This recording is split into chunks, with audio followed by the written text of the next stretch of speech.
Hi, it's Verika. Same old, putting out the truth. A lot of people want to be able to market and get the word out about their business. And I get that because if you have any kind of business, online or a brick and mortar company, you have to be able to let people know you exist.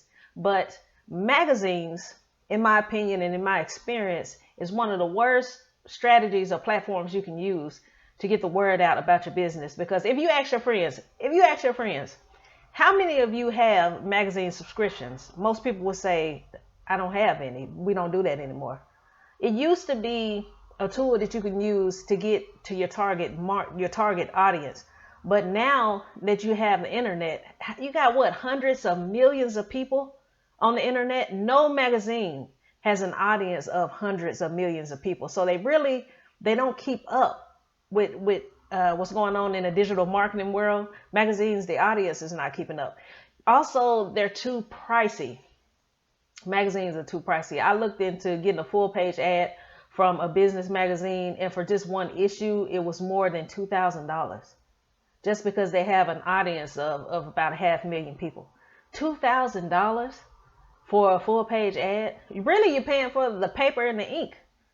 You also have to consider the demographics of magazines. I ended up using this one magazine, not a bad magazine, and the owner, I really like him. He's a cool dude.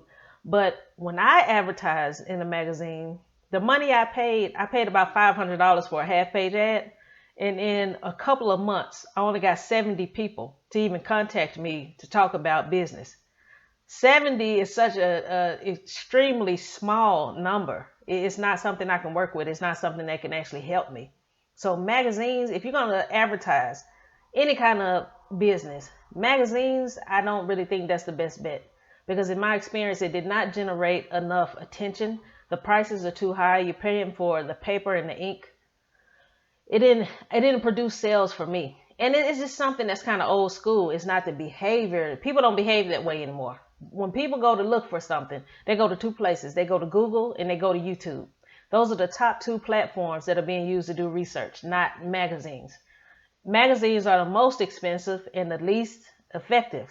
So know the magazines. If you need to advertise, you need to put your business out there. Don't spend the money on the magazines. You'd be better off going with digital marketing of some kind.